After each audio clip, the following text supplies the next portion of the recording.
So, a question about Andrew Tate and his conversion to Islam.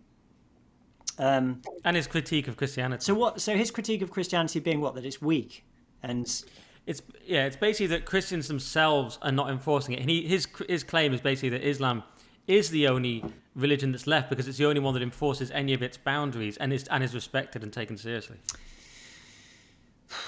Yeah, I mean, look, I can see the appeal to Islam from that perspective, but I just think it's all the more reason why people need to be why Christians need to be uncompromising in what we believe, and there are plenty of uncompromising Christians out there.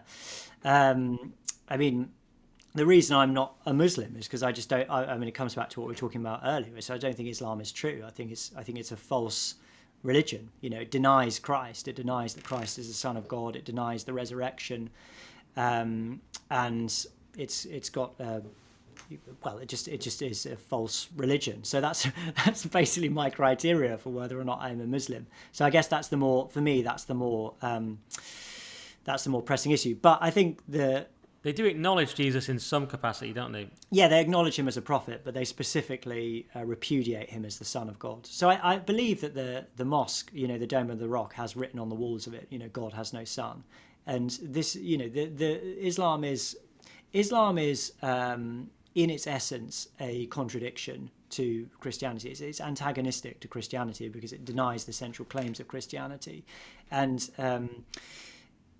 yeah. So I mean, but what I was going to say about the Andrew Tate thing is, I mean, I absolutely understand the appeal of Andrew Tate and people like him, because what they're saying is, look, we need clarity, we need challenge. We need to commit ourselves to a cause which is righteous and worth fighting for. And I agree with all of that stuff wholeheartedly. I'm just saying it's Christ. It's not Muhammad. That's what I'm saying. And there are plenty of examples of Christians throughout history who have done some pretty based things in the name of Jesus Christ. And as I say, you know, you can focus on the wet liberal, largely failing Church of England. But you can also find great examples of inspirational people from the Christian world as well.